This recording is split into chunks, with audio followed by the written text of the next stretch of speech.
Hi. So this is a machine learning plus a web development project where, as the name suggests, we are going to build a model that is going to predict the quality of clothes, and that model is then going to be used by a web application, right? So let's first understand what are we going to do in this project itself. So what are we doing? Now, product size recommendation and fit prediction are critical in order to improve customers' shopping experiences and to reduce return rates, right? So, these data sets obtained from ModCloth and Rent the Runway could be used to address the challenges in catalog size recommendation problems. So, these data set means that there is a data set that is being created using the data of, I would say, about clothes, about users who are buying those clothes, sizes, and etc. Right? Though we will not be using the dataset for size recommendations, but to predict the quality of the cloth. Right?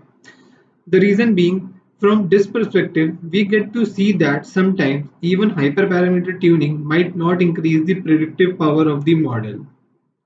But as a supplementary project, you can do the predictions for size fit too. Now, later on, you might get a better understanding of what size fit is, how is that data filled, is that data in string format or in numbers, right? So that you will be able to see later on. First, let's see the details of the project. Now, the project is divided into three parts. The first part is building a machine learning model to predict the quality of the cloth.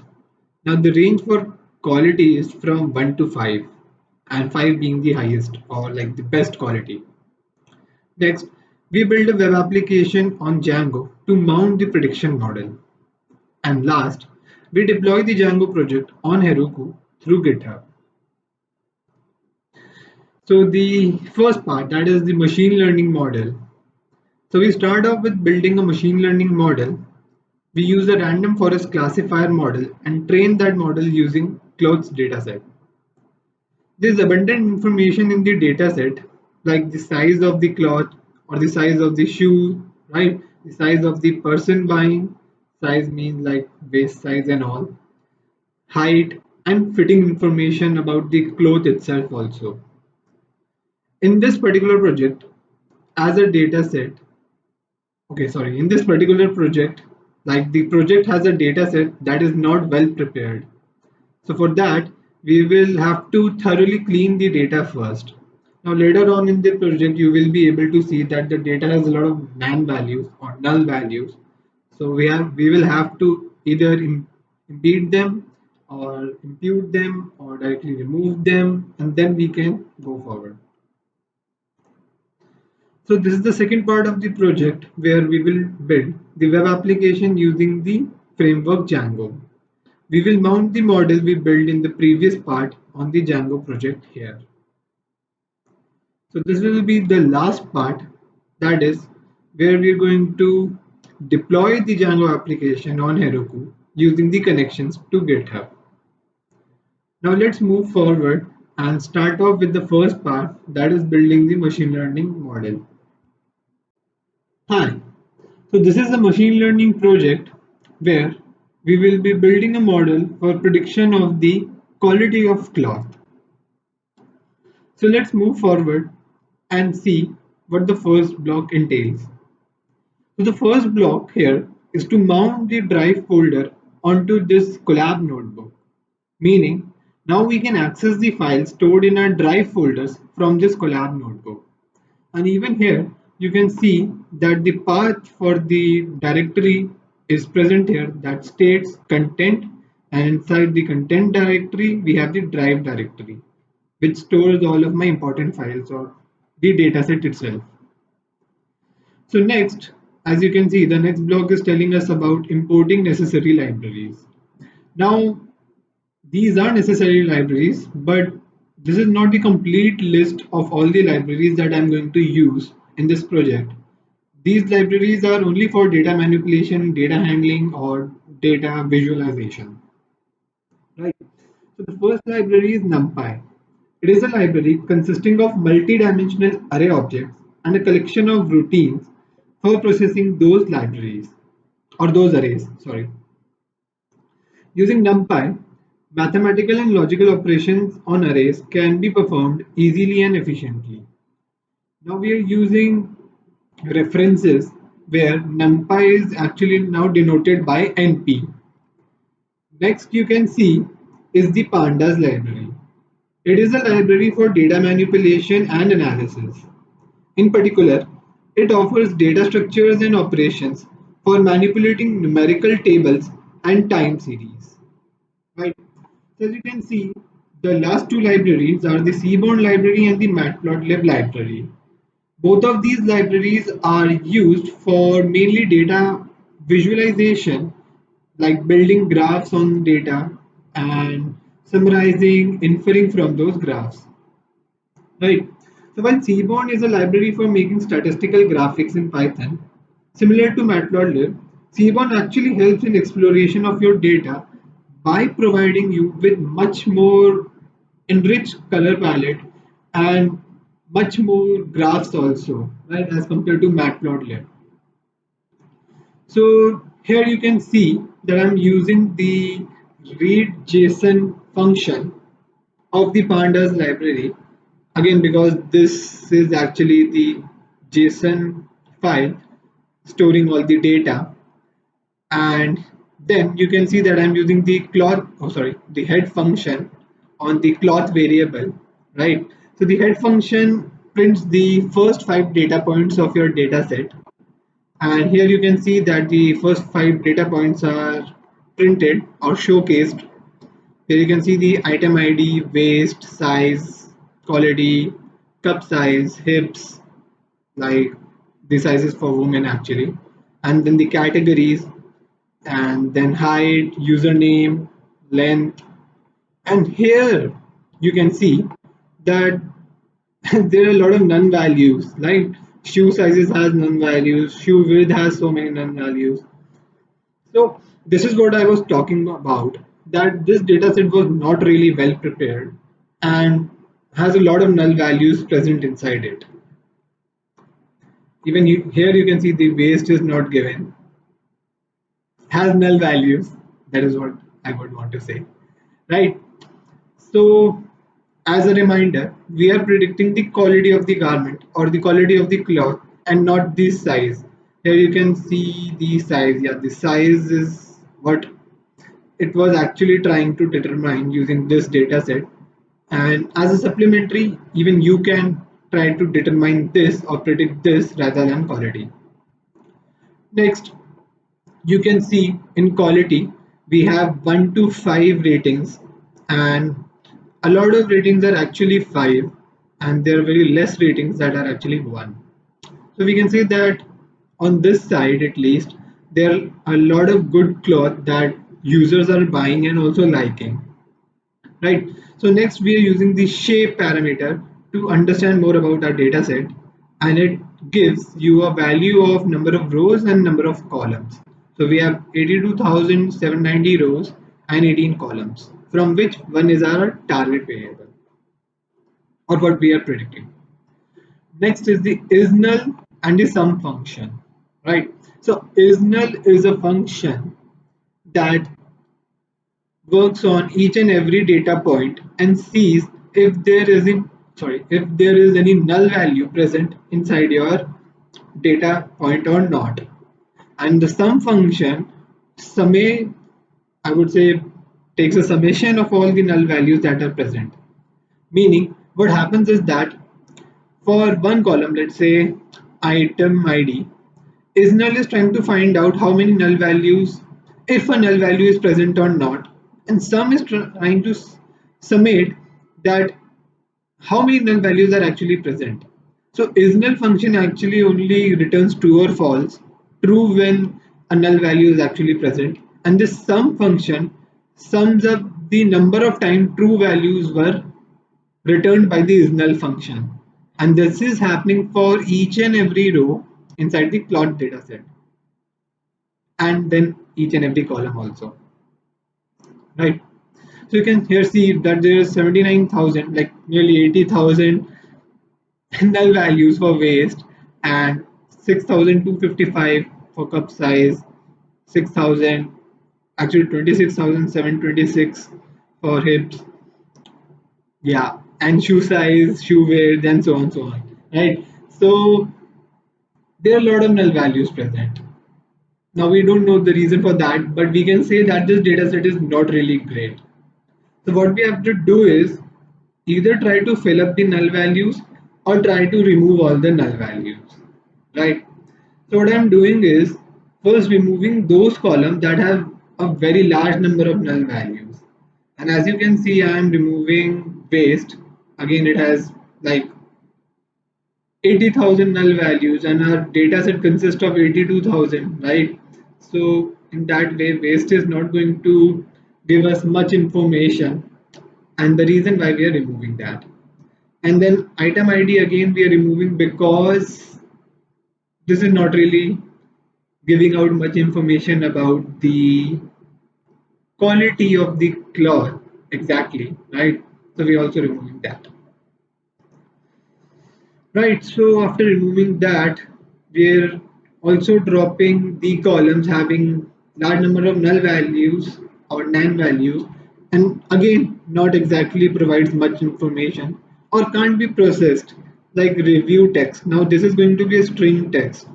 We are not actually handling our or making a model for NLP, right, natural language processing. So we're not going to use the review text to understand or correlate that with the quality of the cloth. So we are removing review test and review summary. Right, we are again removing username and user ID because both of them are not going to provide us with much information or might help the model in training, right? So next you can see the drop NA function. Before we were using only the drop function, which is used for mainly removing columns directly. And here we can even remove rows also by inputting a parameter that is an expression. But here this drop NA function exactly deals with null values. And if we are giving a parameter of any in how, that means that if in the data point, if there is any null value present inside any column of that data point or of that row, we are going to remove that row itself. Meaning, as you can see, the first two rows both have null values in shoe size, shoe width, right? And even in this, the second row, there is a null value in bust. That means we are going to remove this row, right? And again we are going to remove this row also. But for example, let's say that this row had no null values in any of the columns, then that row will stay with the dataset itself.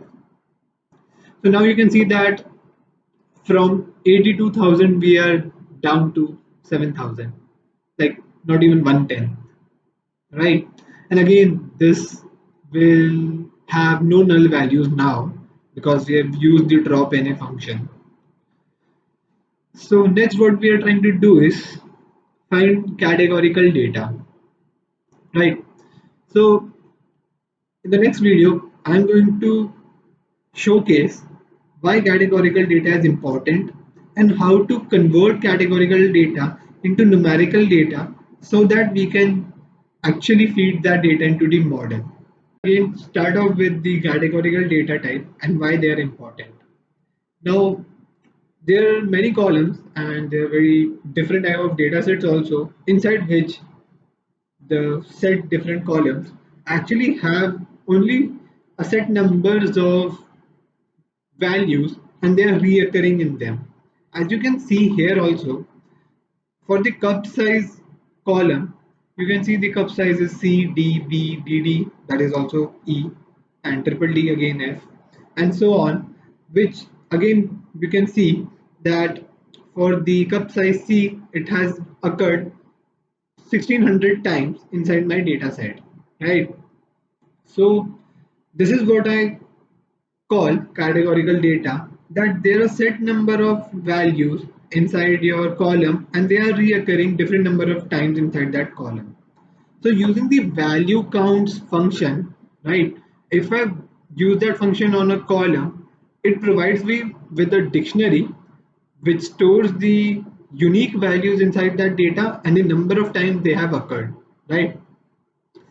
So for different categories or for different unique values and the number of times they have occurred.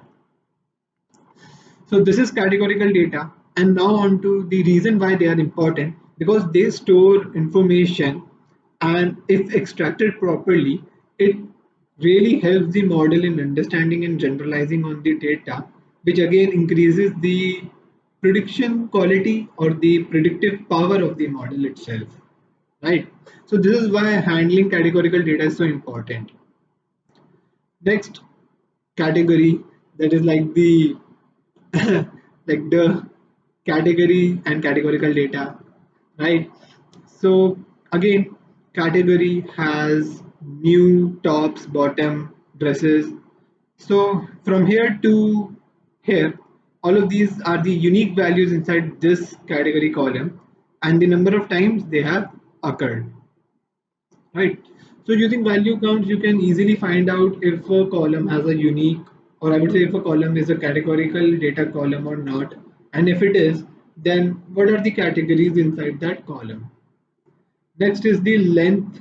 Again, length might be misleading in the sense that there might be a numerical value, right? Like 20 centimeters, 15 centimeters, and so on.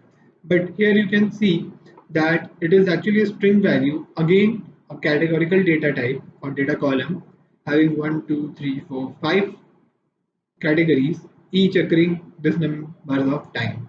But here you can see that unlike the above category or categorical columns, this one has a category which is occurring for 5,000 times. Now our data set is shrink to 7k data points, right? And from which 5k data points just have just right length in the just right value in the length column, right?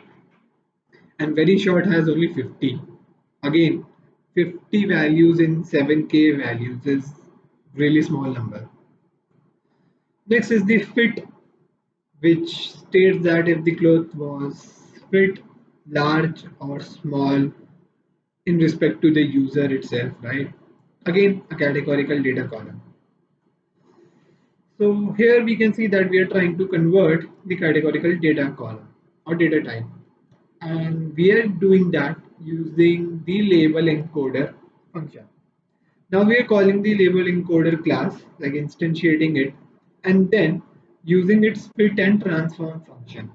Now what happens is that once called upon the fit function, what happens is we are going to feed our information, or I would say the data, to the fit function.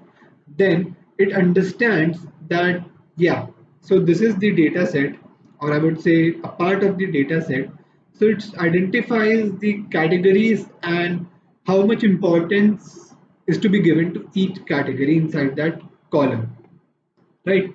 Once it has determined that in the fit function, what happens is that transformation happens, meaning that string data is now converted to numerical data using the transform function, right?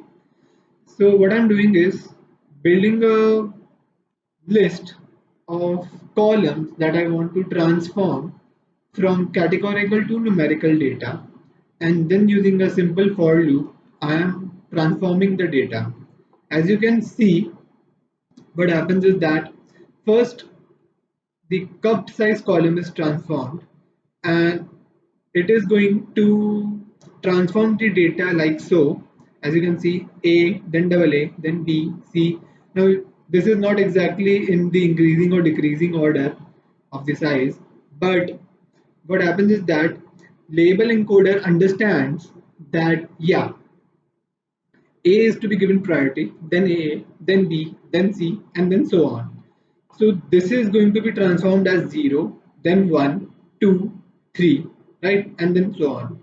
Similarly for rest of the columns also, bottoms is going to be stated as 0, right, in the numerical value, and then 1, then 2, and so on. So even here you can see that category is determined as 2. So 2 would be 0, 1, and 2, new, right? And the cup size is now again determined as 3, 6, and again 3. So 3 would be 0, 1, 2, 3, a C cup, right? So with that, we were able to first understand which column were having categorical data, and then we were able to convert that categorical data into numerical one, right? So once the data is converted to numerical data type, we can directly feed that data into the model. But again, before that, we have to clean the data a little. So with that, what I'm doing is, yeah, I'm making a copy of my data frame, right, into this. So what happens is that once made a copy, whatever changes I'm doing into this won't be occurring in this, right? Again, there is a shallow copy and a deep copy. You can learn about that or search about that, right? Next, by the way, a deep copy is happening here. Next, what I'm doing is creating a function so that I can use that function on my one of the columns. And how I'm doing that is with the help of map function. So what happens that there is a map function which can be run on any column or even on the whole data set, and takes a parameter or an argument that is again a function. Meaning, in the map function, you have to provide another function that is going to be implemented on each and every row of the column or the whole data set, right? What I'm doing is I'm trying to use the ref1 function on each and every data inside the bust column, right? And what I'm doing is I'm first trying to find if my value inside the data is a none type or not. If it is not, what I'm trying to do is convert that into float type and return the float data. The reason being that this bust column is showcasing numbers but is actually in string format, meaning that 34 is actually inside quotes, that is a string. So I'm trying to convert that into my float data type. But what happens is that there is some values that are like having values like 34 or 36, 34 or 37, and so on. And some values are not even numbers exactly, but they are not null. So what I'm doing is trying to remove them, because what happens is that if I'm trying to convert x into a float data type, but x stores that a string, that is, let's say, happy, then again happy can't be converted into a number, right? So with that, what I'm trying to do is, if it can't be converted into float, that means that there is no number present inside the x part or inside that data point. So return np-nan or 0, right? So here you can even see that once transforming the data, I can see that there is one null value present inside my bust column, meaning that this column had one value which couldn't be changed, or I would say transformed into the float data type. So again, using the drop NA, I'm dropping that one data point, right? So now I have 6,999 data points with me, right? So next, what I'm trying to do is extract data from the height column. As you can see, again, this is in string, not in any numerical data type. What I'm trying to do is extract the height, right? And what I'm doing is trying to convert this feet and inches into inches. So what I'm doing is, first I'm trying to, yeah, this was just an experimentary part to find if I'm able to do that or not. And even here you can see 5 feet 1 inch is actually able to, or I would say I'm able to extract 5 and 1, right?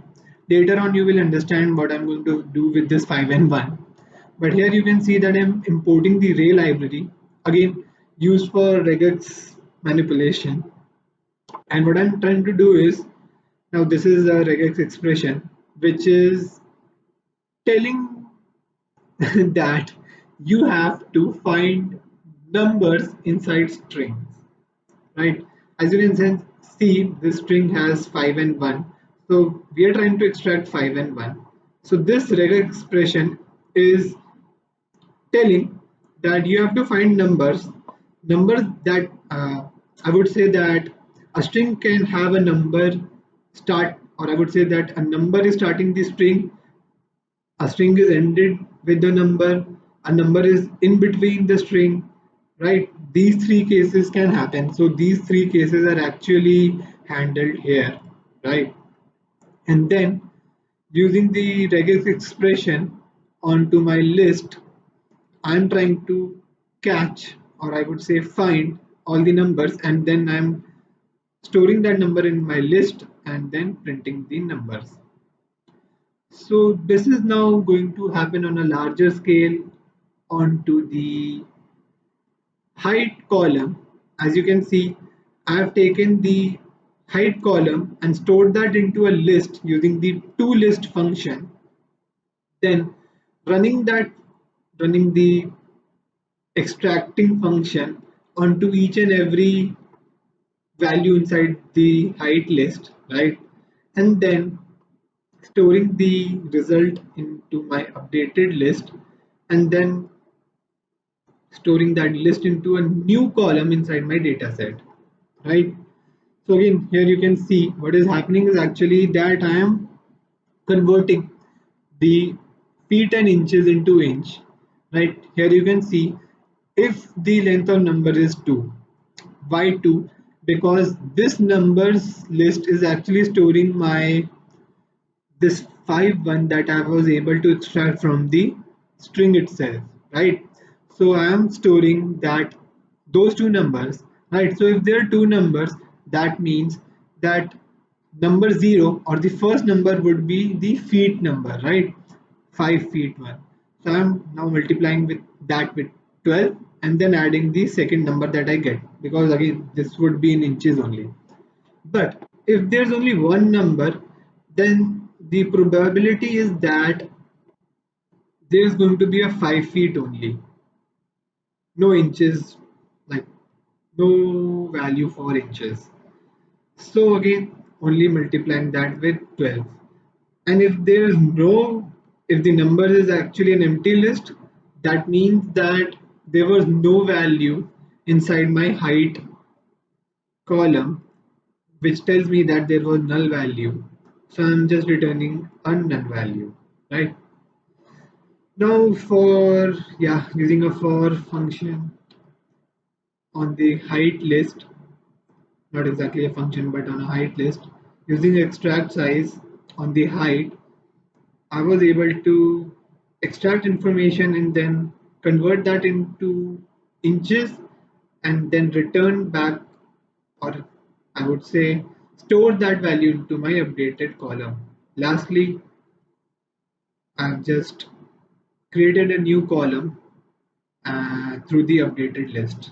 And now here you can see that the height inches is now storing the numerical values of heights in inches, right? 5 feet 1, 61 inches, and so on. Again, for validation, I was looking if there was any null value present. Unfortunately, there was not, right? Height inches does not have any null values.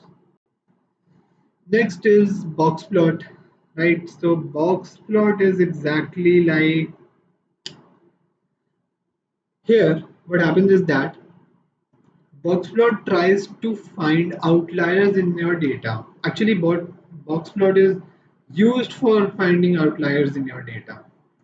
And here these dots, as you can see, are considered to be outliers. So it takes in your data, finds means, finds quartile ranges, and then understands which value might be considered as an outlier for this data set, right?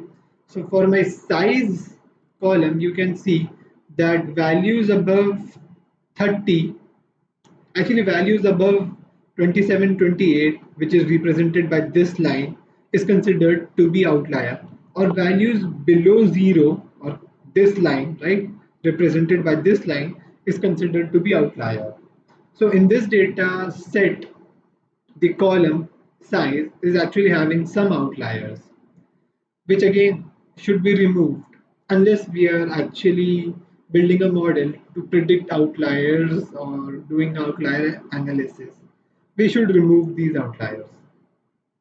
Next, we have the height inches, and as you can see, again we have an outlier, and this outlier is pretty far apart as compared to the minimum value this data set should be having, right? So this outlier again will disrupt, or I would say will actually derail your model and bring down the accuracy of your model. So if your dataset is having outliers in this sort or in this manner, you should certainly be removing the values, right? And that is what I have done here also, though I have commented them out later on, because you what you can do is actually try to use different combinations of outlier removals and see how they are actually impacting your model by looking at the training and testing data, right? What you can do is maybe uncomment these two and then run your model, then later on uncomment these two, then run your model. So you will be able to see how outliers are impacting your model and its accuracy. So this is the heat map, that is a heat map of a correlational graph that is built using the core function onto your data frame, right? SNS again is the Seaborn library, and you can see the color palette, right? So what is that we are trying to do? Here we are trying to build a correlational graph which is going to give you a measure of how correlated one column is to another. And when I say correlated, I mean how much influence one column, I would say, right, yeah, this is not the perfect way to phrase that, but I would say how much influential is one column to the other, and if there is going to be a change in one column, what is then going to happen inside the other column, right? So in correlation, what happens is that if there's, let's say, column A and B, and they are highly correlated or positively correlated, what happens is that if there's going to be change in column A, then there's going to be a change in column B also, a positive change. Meaning, let's say that there's two columns, size and height. If there's going to be a change in size, let's say size is increasing, then the height is also going to increase, right? Now, this is, I'm not generalizing, but I am saying that to explain what correlation means. Next, as you can see, the numbers ranges actually from 1 to -1, when the range is -2 for this data set. But in general, correlation actually ranges between -1 to 1, both inclusive. And 1 means that the column A, let's say, is highly or perfectly correlated to column B. Meaning, if there's going to be a change in column A, then an equivalent change is going to happen in column B too. And a -1 means that an inversely equivalent change is going to happen, right? So with this, why are we actually plotting that? The reason being, what I'm trying to find is, let's say, yeah, the quality, right? We're trying to predict the quality of the cloth, and there are numbers which are representing how much influential each of these columns are onto the quality column, right? But as you can see, the numbers are very small or are very close to zero, meaning that all of these columns are not really influential to the quality column. Again, this already gives you a premonition that this data set has columns which are not really, or I would say, which are not really going to help your model predict the quality column, because there's no column that is influential to your quality column, right? I can see the highest value being, if I'm taking the absolute value, 0.21, which is of the fit, right? Except that there is no column that has a high influential power onto the quality column, right? And even later on, you will be able to see that when we are actually training our model. So now I'm just bifurcating my data set into my training data and my finally trained, or not trained, but target variable. Now I'm actually importing my libraries that are going to be used for training and testing the data, right? So using the train test split function, I'm going to split the data as my training and testing data. Since the test size is 0.2, again this means that 20% will be test data, rest would be the training data. Random state, if the random state is non-zero number, that means that we are going to shuffle the data first, then segregate the data into training and testing data. Then I'm instantiating the random forest classifier model, which has 250 n estimators and a parameter n jobs is equal to -1, which again means that it is telling your processor to use all of its processors to train the model. Then I'm using the fit function on the train and test data, and you can see that the accuracy is 95%, like reaching 96, which is very high. But when you actually train your model or actually test your model, sorry, if you test your model on the testing data set, you can see the accuracy is only 43, which is like not even half. This means that this model is heavily overfitting on the data set.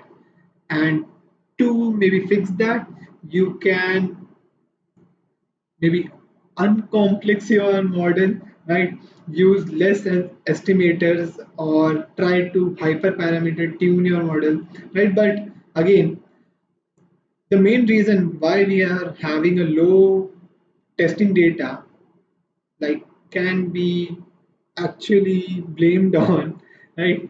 Can be actually blamed on, first, the data set was not prepared properly. Second, we are trying to predict the quality, but the dataset was actually made to predict the size, right? And the third reason, which is like the most important reason, is that inside our correlational graph, you can see that the quality column is not actually being affected or influenced by any other column to a very large extent. And that is the major reason why, even after training on random forest classifier model, which is a very strong model, we are getting a low accuracy, right? So this was the main reason why I actually took this data set, to showcase that sometimes even with the data set, you might not get high accuracy, because either your data set is not prepared in the way, or the thing that you're trying to predict is not exactly what your data set is trying to showcase, and second, that maybe the target variable that you have chosen is not actually being influenced by any other column inside your dataset itself. Right. Next, what I'm doing is basically, yeah, dumping the model. That means I'm storing the model so that later on I can directly call on this model and use its predict function, which is again going to be used inside your Django framework application, or the web application that we are going to build. So this is the second part of the project, where we are going to implement a web application using the Django framework. Now before moving forward, let's first understand what Django really is. So Django is a Python-based free and open source web framework that follows the model template views architectural system, or pattern. Now, it is a web framework that has a set of components that helps you to develop websites faster and easier. Right? Now, it might not be really clear as to what model template views architectural system means, but basically in our application there is an entity that is called the front end, which is shown on the website. There is the back end that is working like behind the scenes, and then there's the database that in Django's perspective is called models, right? So we are going to use the front end and back end part and show you where each of them are being implemented. Again, in terms of Django, we are going to implement the templates and views architectural system, right? Now moving to the code part. So first we are going to set up the code, right? So first we are going to create a project directory inside which you are going to store your code. Next, we are going to build a environment for that project, right, in the directory. And to build an environment, if you're going to, or I am going to say, if you're using a PyCharm IDE, right, like myself, what you have to do is go to Files, click on Settings, and inside your settings, go to Project. There would be a name, right, of the project. Then click on Project Interpreter. Once you click on that, now it might show you a interpreter that you might have created before or an environment that you might have created before. But if you want to build a new one, click on settings or the button that shows the settings tab. Click on add. Then type in the name of your environment and where you want to store that environment. Then use the Python version that you want to use for this environment and then click on OK. Right? I have already created the environment that is named clothes using the version Python or 3.7. Right? So the next thing that you have to do is go inside the directory in your terminal, and in the directory, wait, yeah, sorry. So what you have to do first is that go to your terminal, go inside the my site directory, right? Now the code has a my site directory and inside that another my site directory and a polls directory. So go inside your project, like for me this is clothes, then go inside the my site directory. Once inside that, what you have to do is run the command pip install r requirements.txt. So what happens is that requirements.txt stores all the information of the packages and their versions which are required by this project. So once you run this command, all of those requirements or packages and dependencies are going to be installed inside your directory environment, right? So once you have done that, what you have to do next is run the command python manage.py migrate.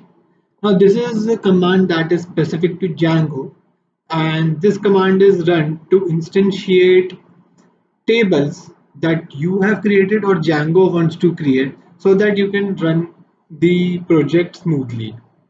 Now Django provides you with the base project onto which you can build things to add on functionality for your website, right? You don't have to code in from scratch, and that is what I'm going to show you next, right?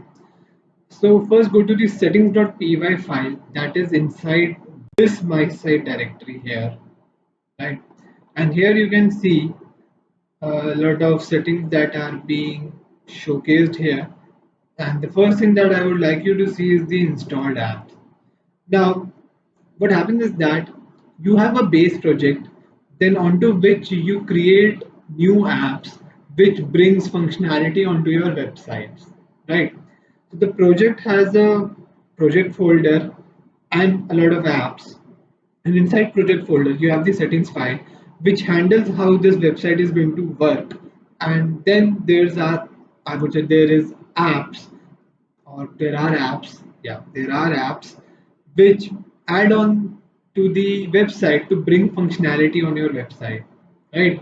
And here you can see that there's this polls. Now this polls, wait a minute, yeah, this polls was created by me But all of these were created by Django itself when I called on the base project. And you can see that there are apps which are handling the sessions, the authentications, the admin part, right?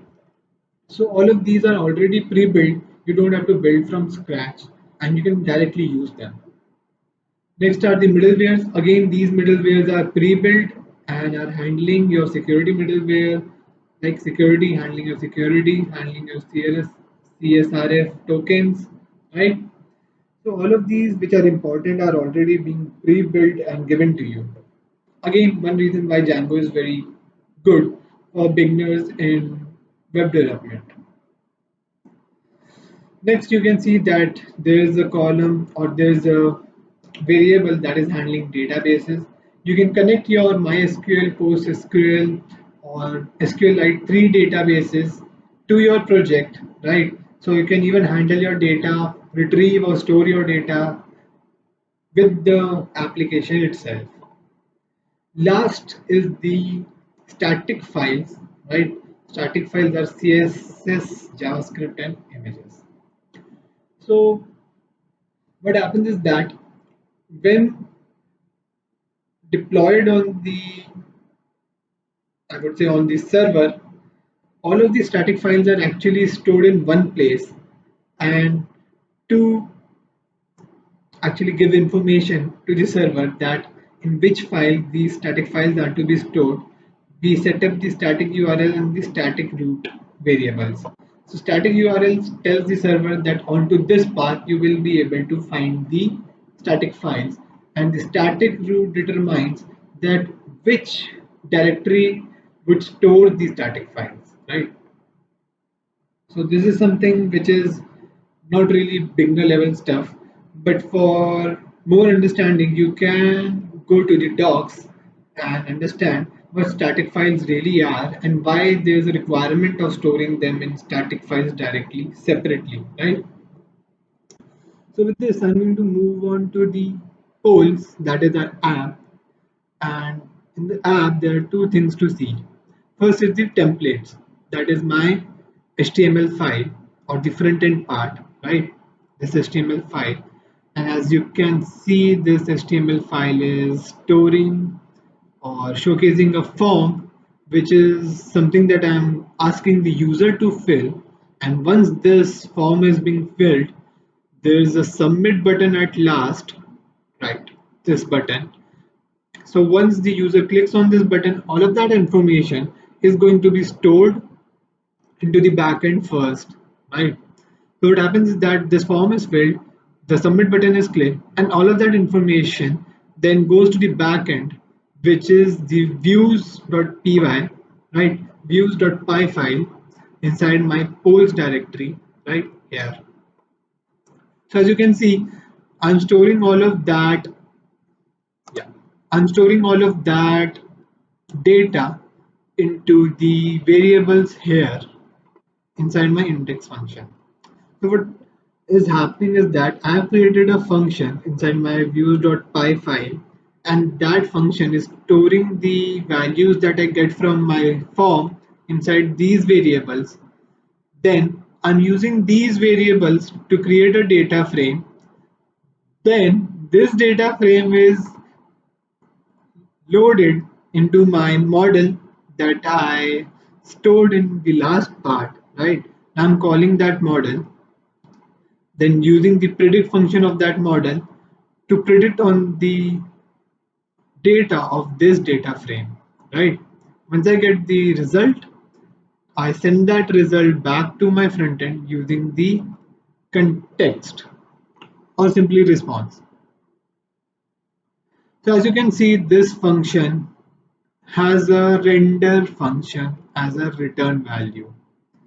So render function helps in rendering your HTML page, right? And one function created here is specific to one HTML page, right? So this index function is now mapped to my HTML page. So whenever I want to go to my index.html page, this function starts to load and run. And once this function runs, It understands that there is going to be some data coming from the HTML page, and I've stored that data here inside these variables, which later on will be used to for prediction purposes to get the result. But as you can see, how is this function exactly running? Because we have just created the function, right? There is no function call here. So what exactly is happening is that we have a urls.py file.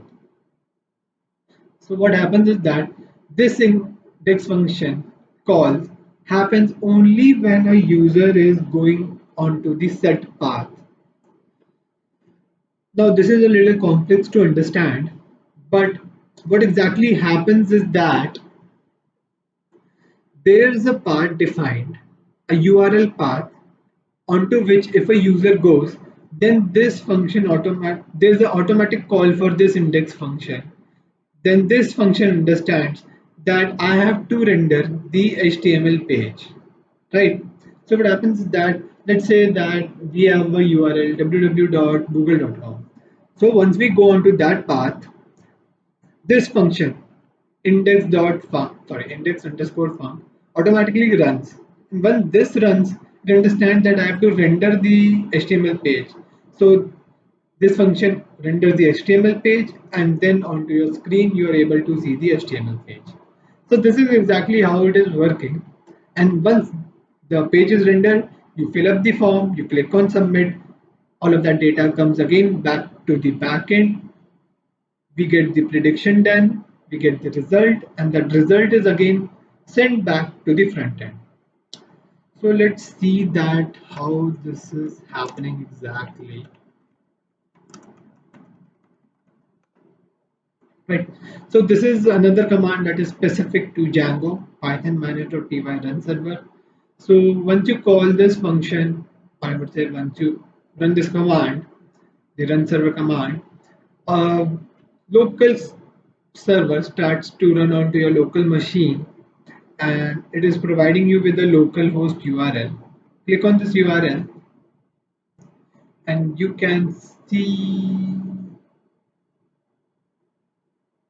yeah, you can see the form here, right? You can see the form here. So with this, we have completed the second part of the project where we were trying to build a web application. And in the third part, we are going to deploy this web application. So this is the third part of the project where we will be deploying our web application on Heroku. Before we start with Heroku, we have to use some files which are like commands for Heroku to understand. So let's start off with runtime.txt and procfile. Now runtime.txt is basically just telling Heroku which language or base is to be used by the server. While procfile here, as you can see, is the mechanism for declaring what commands are to be run by your application in Heroku platform and from where those commands are to be extracted. The commands that are specified in the last part, like run server and migrate, these commands are executed in Heroku server using the proc file so that the code can be set up onto the server successfully. Right. So both of these files are really important for deploying your project on Heroku. And even in runtime.txt, here you can see that we are trying to use the Python and the version of that Python. Next, what you have to do is go onto your GitHub account, create a new repository, and then upload your code onto that repository. Right?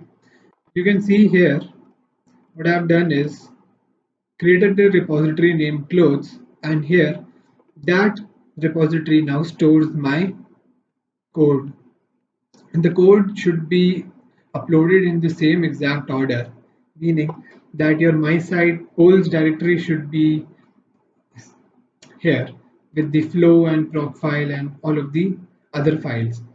There should not be a folder inside which all of these files are present, because Heroku connects your repository to its app and access the folders likewise, right?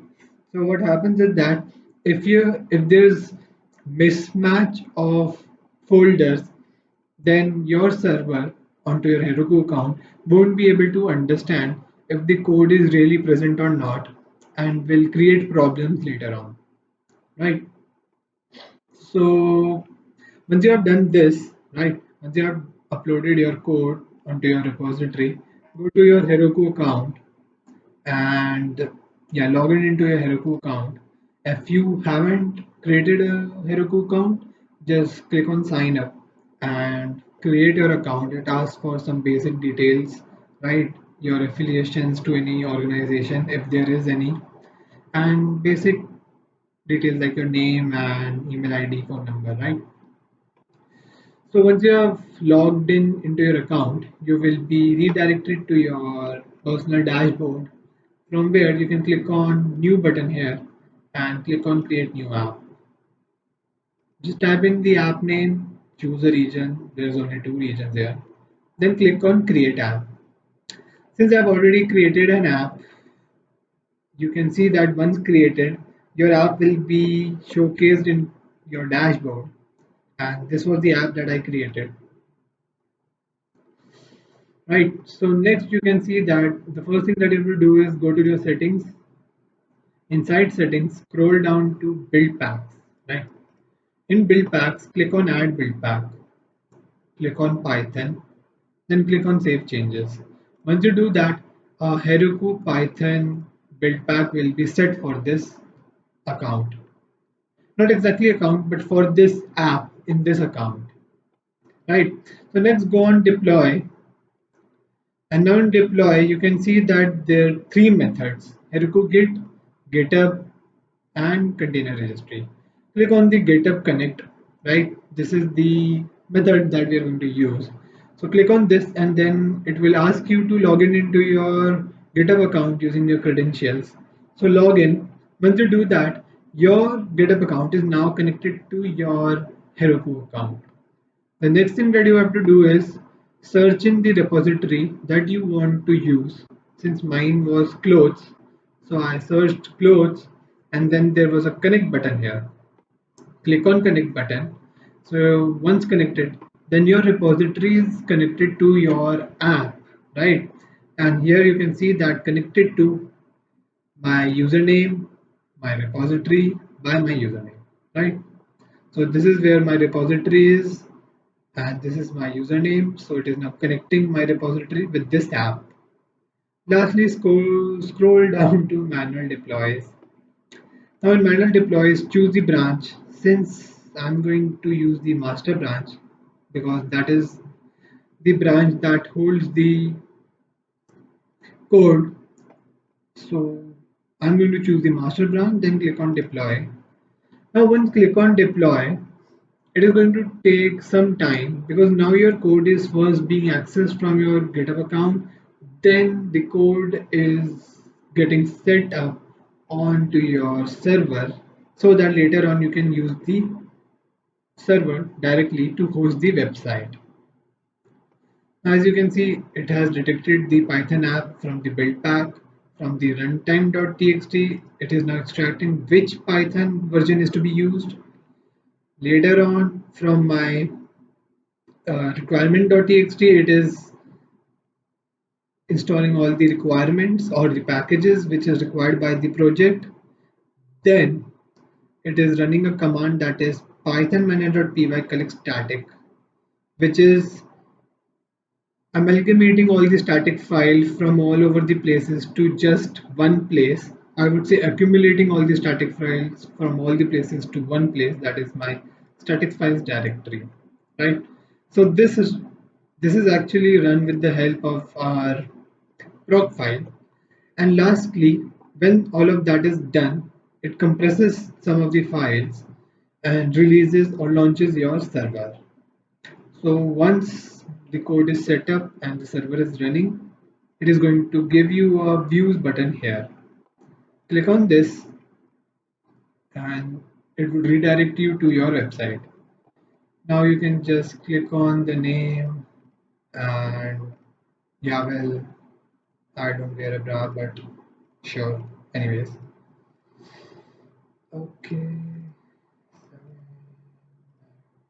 I'm just inputting anything just to show you that once you submit your data goes to the backend and then prediction is done, then that result is again sent back to the front end. And you can see the quality is determined as 4. So a 4-star rating out of 5, which is pretty good, right? So with this, we can say that we have completed the third part of the course, or I would say the project also, right? Which was deploying your Django application on Heroku.